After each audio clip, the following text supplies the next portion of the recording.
Much love, and I'm Wayne Johnson with Doc and Queen Ministries. Got a short scripture lesson for you today. Short, but means a whole lot to us all. Going to come from John chapter 6, verse 35, and it reads, Then Jesus said, I am the bread that gives life.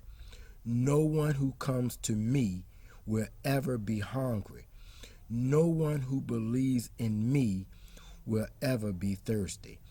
Just hearing and reading that, why we don't, and I'm talking about those who already believe in Jesus, why we don't call upon him more often and fall on our knees and understand that Jesus can grant us what we need. He tells us he is the bread that gives life. He tells us that if we believe in him, we will never be hungry.